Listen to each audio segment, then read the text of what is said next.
Marama Davidson. Kia ora, tēnā koe, Mr. Speaker. I rise to take a call for the Residential Tenancies Amendment Bill 2015 in this first reading.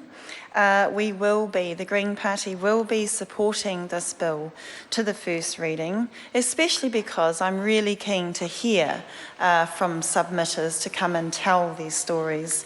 And as the member Carmel Sipoloni has already outlined, the stories are actually quite grim, and the absolute reason why this bill doesn't go far enough, and in contrast to what the previous member has said when he says that the government has prioritised warm, dry and safe homes, that is not at all what this bill does. This bill seeks to get away with the minimum standards, as my colleague Metiria Tude has also already highlighted.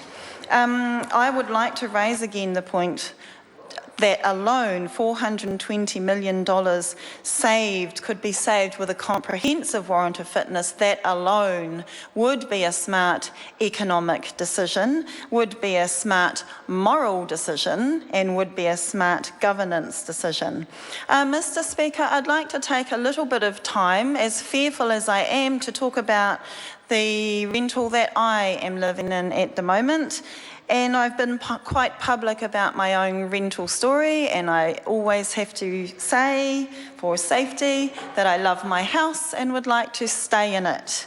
However, searching for this house for my family and I to live in at the beginning of this year brought me face to face with absolutely the issues that we are facing when it comes to renters' rights, and the very reasons why this bill does not go nearly far enough to sort this issue out. And I ask, where is our government's aspiration for our country to put our children first, to put our families first, and to put our community strength first, as opposed to shoving something up that will mainly keep landlords happy while looking the part, while trying to appease renters, that our country is not in a housing chaos. At the moment, so I mentioned in my maiden speech, Mr. Speaker, that I looked at, I think, 30-something houses, applied for 20-something houses, and finally got the house where no one else was lining up. And as the ACT member has already pointed out, our supply for renters, our regulations that are missing from the housing market is another area where this government has failed to look after renters. Also, Mr. Speaker, I stand here as the spokesperson for our Māori Affairs portfolio. I think it's very relevant that Māori particularly have high rates of renting. This bill may improve some of the situation for Māori renters, but will likely not make a difference for many, far too many of the homes. I'm thinking right now, Mr. Speaker, of a family that I visited in Clendon, in Manurewa, in South Auckland earlier this year.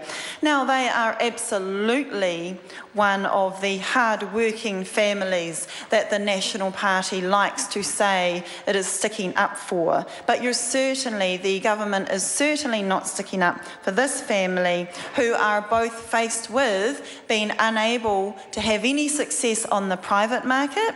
They are currently in an income-related rent, thank you, Mr. Speaker, but they are absolutely shut out of the private market. They are hard-working New Zealanders for whom this bill does not go nearly far enough. So again, I enforce that the government could have adopted Metiria's private members bill, which will have made real difference and ensured proper standards for all rental properties. I agree with the ACT member who mentioned we have solutions around the world that we could be looking to, not the 1978 standard contained in this bill, but a proper standard of rentals for the 21st century that will keep our babies and our whānau healthy and safe. Thank you, Mr. Speaker. I call Jenny Solis.